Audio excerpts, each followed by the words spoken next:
ओम नमः शिवाय। हर हर महादेव। जय महाकाल। शिव पुराण के रुद्र संहिता के द्वितीय खंड से ये 16वां अध्याय है। इससे पहले 15वें अध्याय में हमने पढ़ा किस तरह से देवी उमा ने भगवान शिव को अपने पति रूप में पाने के लिए घोर तपस्या की। उनका दर्शन करने के लिए सभी देवी देवता ब्रह्मा विष्णु वहां पर आए और तत्पश्चात भगवान शिव के पास गए प्रार्थना करने के लिए कि भगवान शिव देवी उमा से विवाह कर लें। अब 16वें अध्याय का शीर्षक क्या है, देखिए। रुद्रदेव का सती से विवाह, यानी ब्रह्मा विष्णु और जो रुद्रदेव हैं वो भगवान शिव के ही अंश हैं। रुद्रदेव भगवान के हृदय से प्रकट हुए थे, इसलिए उनको भगवान शिव का पूर्ण रूप माना जाता है। तो इस 16वें अध्याय का शीर्षक है रुद्रदेव का सती के साथ विवाह के लिए एक तरह से सहमति देना। देखते हैं इस अध्याय में क्या लिखा है और सभी कुछ भगवान के चरणों में अर्पित करते हैं। भगवान शिव से प्रार्थना करते हैं कि अगर हमसे कोई त्रुटि हो तो क्षमा करें। चलिए शुरू करते हैं। ब्रह्मा जी बोले किसे? नारद जी को। श्री विष्णु सहित अनेक देवी देवताओं और ऋषि मुनियों द्वारा की गई स्तुति सुनकर सृष्टिकर्ता शिव जी प्रसन्नता पूर्वक हम सब के आगमन का कारण पूछने लगे। यानी सभी लोग, सभी देवी देवता इकट्ठे होकर भगवान शिव के पास गए और उनकी स्तुति करने लगे थे। रुद्रदेव बोले, हे हरे, हे देवताओं और महर्षियों, मुझे अपने कैलाश पर आगमन के विषय में बताइए। आप लोग यहाँ किस लिए आए हैं और आपको कौन सा कार्य है? कृपया मुझे बताइए। मुने महादेव जी के इस प्रकार पूछने पर भगवान शिव की आज्ञा से मैंने इस प्रकार निवेदन किया। यानी किसने निवेदन किया? ब्रह्मा जी ने। मैं बोला, देवादिदेव महादेव करुणा सागर, हम सब यहाँ आपकी सहायता मांगने आए हैं। भगवान, हम तीन होते हुए भी एक हैं, यानी ब्रह्मा विष्णु महेश। सृष्टि के चक्र को नियमित तथा सुचारू रूप से चलाने के लिए हम एक दूसरे के सहयोगी की तरह कार्य करते हैं। हम एक दूसरे के सहायक हैं। हम तीनों के परस्पर सहयोग के फलस्वरूप ही जगत के सभी कार्य संपन्न होते हैं। महेश्वर, कुछ असुरों का वध आपके द्वारा, कुछ असुरों का वध मेरे द्वारा तथा कुछ असुरों का वध श्री हरि द्वारा निश्चित है। हे प्रभु, कुछ असुर आपके वीर्य द्वारा उत्पन्न पुत्र के द्वारा नष्ट होंगे। हे भगवान, आप घोर असुरों का विनाश कर जगत को स्वास्थ्य व अभयदान प्रदान करते हैं। हे प्रभु, सृष्टि की रचना, पालन और संहार ये तीनों ही हमारे कार्य हैं। यदि हम अपने कार्य सही तरह से नहीं करें तो हमारे अलग अलग शरीर धारण करने का कोई उद्देश्य नहीं रहेगा। हे देव, एक ही परमात्मा महेश्वर तीन स्वरूपों में अभिव्यक्त हुए हैं। वास्तव में शिव स्वतंत्र हैं। मैं ब्रह्मा उनके दाएं अंग से प्रकट हुआ हूं, भगवान विष्णु उनके बाएं अंग से प्रकट हुए हैं, रुद्रदेव उनके हृदय से प्रकट हुए हैं, इसलिए वे ही भगवान शिव का पूर्ण रूप हैं।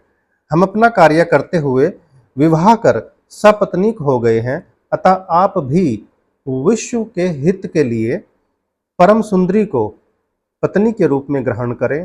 हे महेश्वर, पूर्व काल में आपने शिव रूप में हमें ये बात कही थी। आपने कहा था, मेरा एक अवतार तुम्हारे ललाट से होगा जिसे रुद्र नाम से जाना जाएगा। तुम ब्रह्मा सृष्टिकर्ता हो जाओगे, भगवान विष्णु जगत का पालन करेंगे, मैं शिव सगुण रुद्र रूप संहार करने वाला होऊंगा। एक स्त्री के साथ विवाह करके लोक के कार्यों की सिद्धि करूंगा। हे महादेव, अब अपनी कही बात को पूरा कीजिए। यानी जितने भी देवी देवता हैं, ब्रह्मा जी सभी का प्रतिनिधित्व कर रहे हैं और जो भगवान शिव के स्वतंत्र स्वरूप हैं रुद्रदेव, उनसे प्रार्थना की जा रही है कि जैसे आपने विवाह किया है वैसे ही आप भी लोक कल्याण के लिए विवाह कीजिए। हे प्रभु, आपके बिना हम दोनों कार्य करने में समर्थ नहीं हैं, अतः प्रभु आप ऐसी स्त्री को पत्नी रूप में धारण करें जो कि लोक हित के कार्य कर सके। भगवान जिस प्रकार लक्ष्मी विष्णु की और सरस्वती मेरी सहधर्मिणी है, उसी प्रकार आप भी अपने जीवन साथी को स्वीकार कीजिए।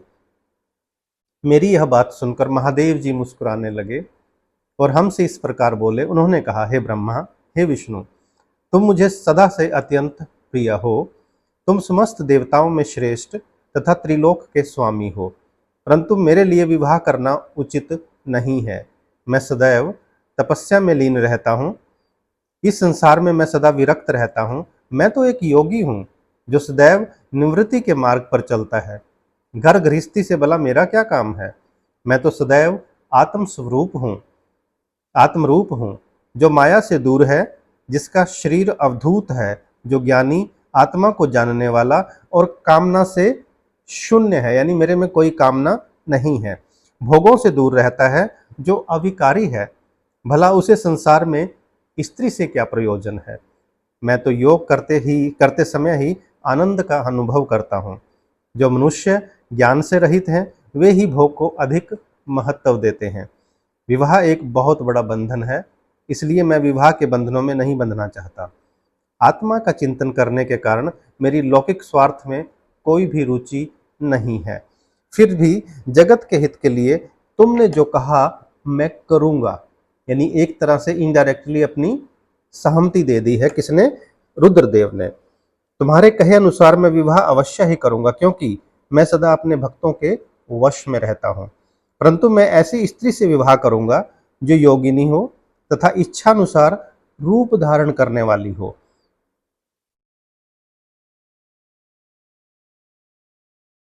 जब मैं योग साधना करूं तो वह भी योगिनी हो जाए, और जब मैं कामना आसक्त हूं तब वह भी कामिनी बन जाए। मेरे चिंतन में विघ्न डालेगी तो वह जीवित नहीं रह सकेगी। उसके चिंतन के लिए मैं बिना विवाह किए रह सकता हूं।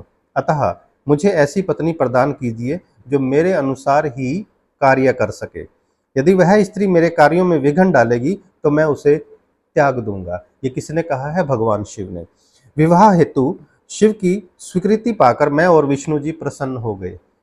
फिर मैं विनम्रता पूर्वक भगवान शिव से बोला, हे नाथ, महेश्वर, प्रभो, आपको जिस प्रकार की स्त्री की आवश्यकता है, ऐसी ही स्त्री के विषय में सुनो।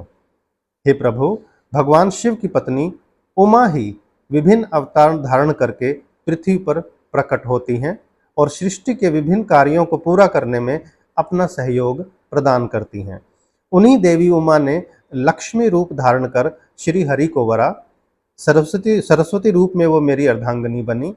अब वही देवी लोकहित के लिए अपने तीसरे अवतार में अवतरित हुई हैं। देवी उमा प्रजापति दक्ष की कन्या के रूप में अवतार लेकर आपको पति रूप में पाने की इच्छा के लिए घोर तपस्या कर रही हैं। उनका नाम देवी सती है। सती ही आपकी भार्या होने के योग्य हैं। वे महातेजस्विनी ही आपको पति रूप में प्राप्त होंगी। हे भगवान, आप उनकी कठोर तपस्या को पूर्ण करके उन्हें फलस्वरूप वरदान प्रदान करिए। उनका तपस्या का प्रयोजन आपको पति रूप में प्राप्त करना ही है। यानी भगवान शिव को बताया जा रहा है कि देवी उमा जो तपस्या कर रही हैं, उनका एक ही उद्देश्य है, आपको पति रूप में प्राप्त करना। आपका विवाह तीनों लोगों को सुख प्रदान करेगा तथा सभी के लिए मंगलमय होगा। तब भगवान शिव बोले, अब आपकी आज्ञा मेरे लिए सबसे ऊपर है, क्योंकि मैं सदैव अपने भक्तों के अधीन हूँ। आपकी इच्छा अनुसार मैं देवी सती द्वारा तपस्या पूरी कर उनसे विवाह अवश्य करूँगा। भगवान शिव के ये वचन सुनकर हम सभी बहुत प्रसन्न हुए और उनसे आज्ञा लेकर अपने अपने धाम को चले गए। तो इस 16वें अध्याय में हमने पढ़ा किस तरह से सभी देवी देवता एक विनती लेकर भगवान शिव के पास गए और उनकी सहमति ली कि वो देवी उमा से विवाह करें और उनको पत्नी रूप में प्राप्त करें और इस लोक का कल्याण करें। जितने भी श्रोतागण हैं इस वीडियो को सुन रहे हैं, सभी का कल्याण हो। शिव के चरणों में मेरी कामना है, स्तुति है कि सभी का कल्याण हो, सभी को आशीर्वाद मिले। जिसने भी अभी तक वीडियो को सब्सक्राइब नहीं किया, चैनल को सब्सक्राइब नहीं किया, सब्सक्राइब कीजिए। हर रोज आपको शिव पुराण और श्रीमद् भगवत गीता के वीडियोस अवश्य मिलेंगे। ओम नमः शिवाय। हर हर महादेव। जय महाकाल।